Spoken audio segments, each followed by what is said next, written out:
Last fall, I took a deep dive into the 2014 high school wide receiver class.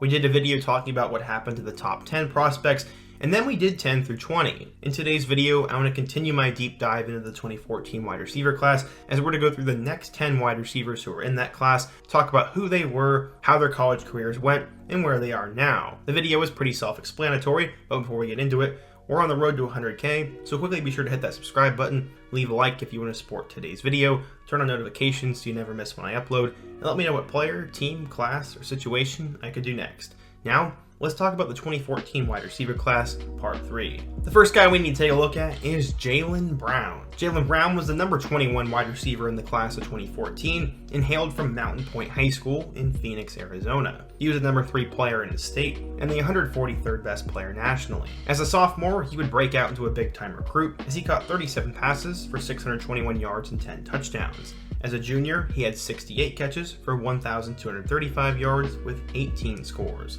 Brown had speed, soft hands, and a big-time college football IQ, but unfortunately, scouts were worried that he would need to add strength to make an impact in college.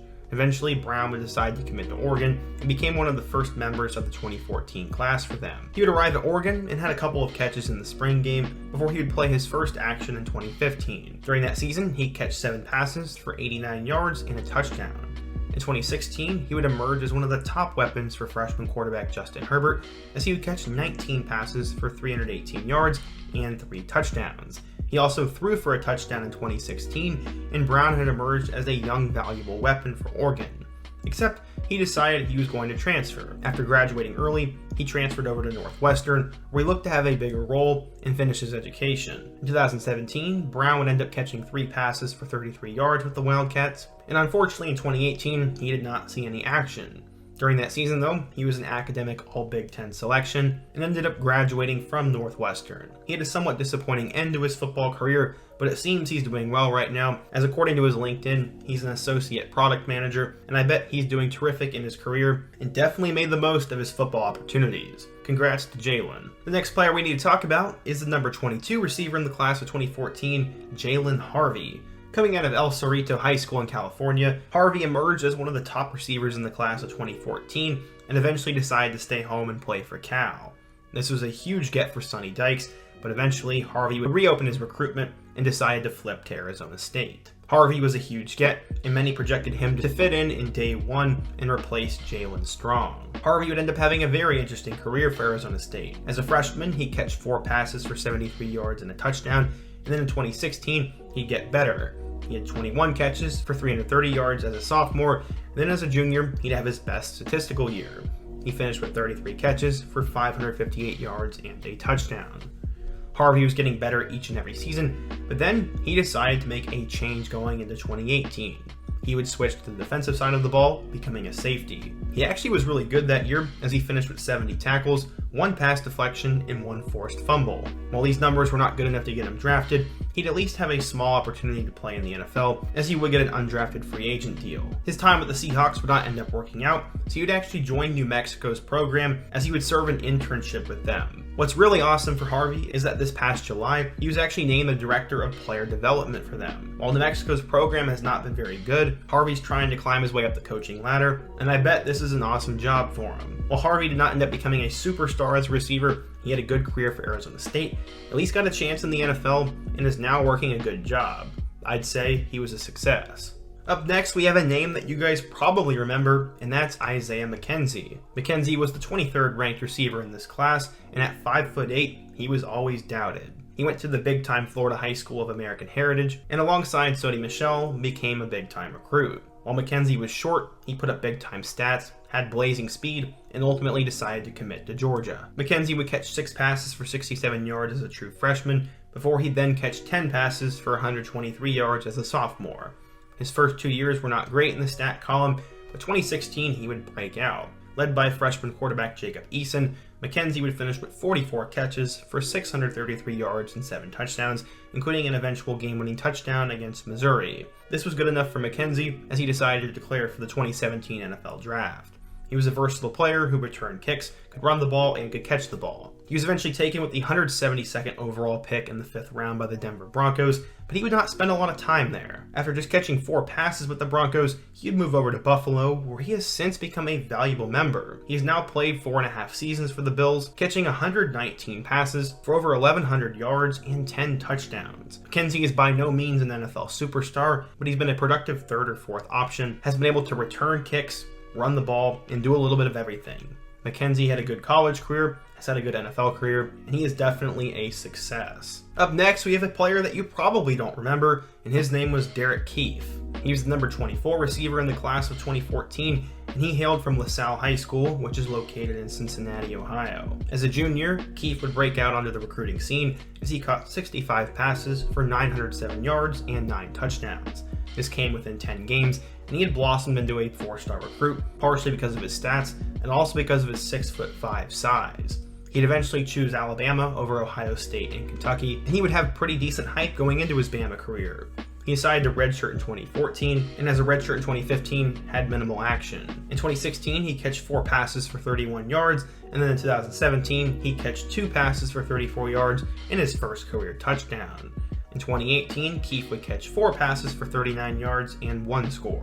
In 4 years with the Crimson Tide, he'd catch 11 passes for 100 yards and 2 touchdowns. He also returned a punt and played a little bit on defense. Keefe was one of those gadget players, but unfortunately was probably never going to get a chance in the NFL. Just like the other guys on this list, Keefe has made a career for himself. He ended up taking a job as a graduate assistant at Maryland and helped develop wide receivers in 2021.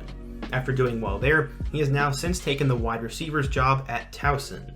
He's a guy who's also trying to move his way up the coaching ladder, and despite not being that great on the field, Keefe made the most of his college opportunities. Good for him. Up next, we need to talk about the number 25 receiver in the class of 2014, Dallas Todd. Coming out of La Mirada High School in California, Todd put up numbers during his prep career. As a junior, he broke out onto the recruiting scene with 72 catches for 1,041 yards and 10 scores, and then followed that up with 66 catches for 1,163 yards and 8 touchdowns as a senior. He had offers from plenty of big-time programs, including Florida, Florida State, Miami, Notre Dame, Ohio State, and Oklahoma. He decided the best fit for him would be going to Oklahoma and became a Sooner. Unfortunately, Todd did not do a whole lot while he was at Oklahoma. He redshirted in 2014 and then had 1 catch for 9 yards in 2015. After that, he decided to transfer over to Northern Arizona, and I'm not quite sure what his stats were there. I guess he didn't end up playing, and I don't know what he's up to now. Unfortunately, Todd never worked out at Oklahoma. The next guy we're to talk about is DeAndre Tompkins. He was the number 26 receiver in the class of 2014, and he hailed from Swansboro, North Carolina. After blowing up during his high school career, many thought it was going to come down to Penn State and North Carolina for his talents. Eventually, he chose the Nittany Lions, and at the time, he was only a 3-star player. Eventually, he blossomed into a 4-star recruit, and he would go on to have a good career for Penn State. As a freshman, he catch 3 passes for 33 yards before he would break out as a sophomore. In 2016, he catch 27 passes for 440 yards and a touchdown, and then he became more productive as a junior and senior. In his last 2 seasons, he had over 53 catches for over 700 yards and 5 combined touchdowns, and was a solid, above-average receiver for the Lions. After his time at Penn State, he was an undrafted free agent to the Eagles, and then he moved on to the XFL. He played for the DC Defenders before he would try again with the Steelers in 2020. In 2021, he signed with the Green Bay Packers, but was eventually placed on IR, and he has yet to play a snap in the NFL. Tompkins was a second-team All-Big Ten selection in 2017, and while he may not have had a long career in the NFL, he at least got a chance there, and he was productive in college, so I would say he hit. Up next, we have a player that you guys are probably very familiar with, and that is J.C. Jackson. Coming out of the state of Florida, Jackson was a big-time recruit and was listed as the number 27 receiver in the class of 2014. People didn't really know whether he was going to be a corner or a receiver in college, but he was at least listed as a receiver on 24/7 Sports. Eventually, he committed to Florida State, but it wouldn't take long before he flipped his commitment to Florida. His career with the Gators would not last long, as he would injure his shoulder in the opening game for his Florida career and didn't play the rest of the season. He ended up redshirting, and after also being acquitted of an armed robbery charge, he did not return to Florida and went to Riverside Community College.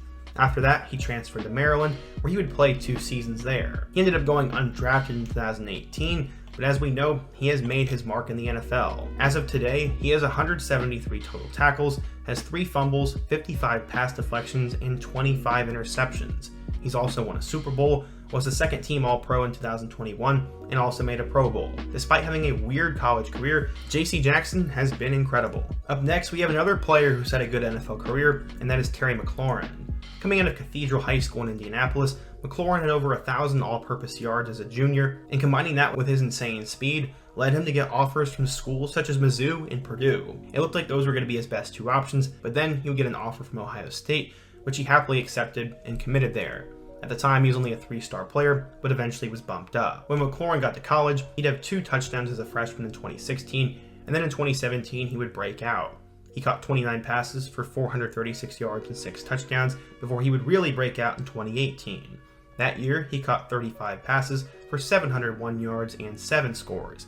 He averaged an absurd 20 yards per carry, had elite speed, was productive in his 3 years, and many projected him to be a Day 2 selection. That is what would happen, as he was taken with the 76th overall pick in the 3rd round by the Washington football team. So far in his 4-year NFL career, McLaurin has been really good. He's played in 55 games, catching 260 passes for 3,699 yards and 18 touchdowns. He's been extremely productive, is one of the better young receivers in the NFL, and has definitely lived up to his 4-star status. The second to last player we're going to talk about today is Jordan Lasley. He was the number 29 receiver in the class of 2014, and he came from Junipero Serra High School in California. Lasley would break out as a junior as he caught 34 catches for 834 yards with 11 touchdowns, and combining his elite speed, started to gain more offers. Schools such as Utah, Boise State, and UCLA came after him hard, but eventually he decided to commit to UCLA, and at the time he was only a 3-star player. Lasley would arrive at UCLA and wouldn't play until the 2015 season. He'd break out in 2016, catching 41 passes for 620 yards and 5 touchdowns. Going into 2017, many expected Lasley to be one of the top receivers in the Pac-12, and with quarterback Josh Rosen, he would take off. He caught 69 passes for 1,264 yards and 9 touchdowns. Lasley was pretty insane, but despite those big numbers, he was not named an All-Pac-12 player for some reason. He was also in hot water that year as he was suspended and still managed to somehow lead the Pac-12 in receiving yards.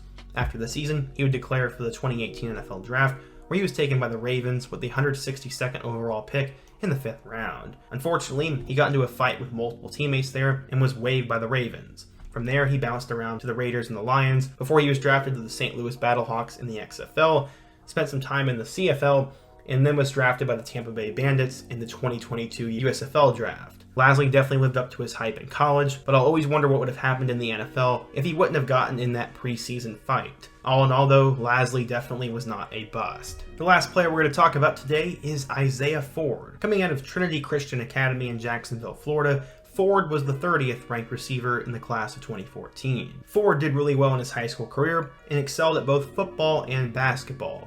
Because of that, Virginia Tech would offer him the opportunity to play both football and basketball, but he would ultimately choose Louisville over Virginia Tech first. This was extremely disappointing to Virginia Tech's program, but then when Charlie Strong left Louisville for Texas, he would flip back to the Hokies, and this would be a huge get for them. In 2014, Ford played immediately. He caught 56 passes for 709 yards and 6 touchdowns, and then he went on a tear his next 2 years. In 2015, he caught 75 passes for 1,164 yards and 11 touchdowns before he'd once again have a big junior season. There, he'd catch 79 passes for 1,094 yards and 7 scores.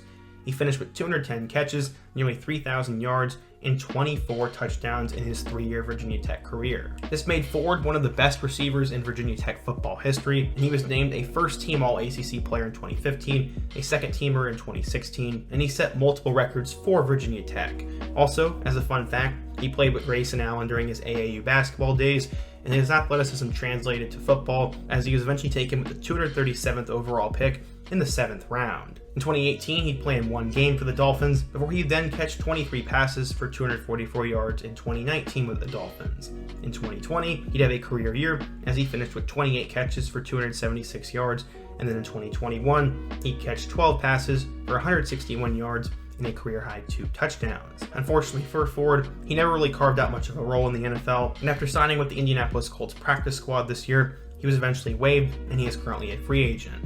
All in all though, Ford definitely was a success, as he's one of the best receivers in the ACC over the last decade, is the best receiver in Virginia Tech history, got drafted, and spent some time in the NFL. All in all, the 2014 wide receiver class was pretty weak up front, but the guys ranked 21 through 30 actually were pretty good. 6 out of the 10 guys got an opportunity in the NFL, 2 of them got a chance to be coaches, and only one of them was extremely disappointing, and that was Dallas Todd. Overall, I really enjoyed making this video, and I hope you guys enjoyed watching it as well, and be sure to let me know your thoughts down below on these players.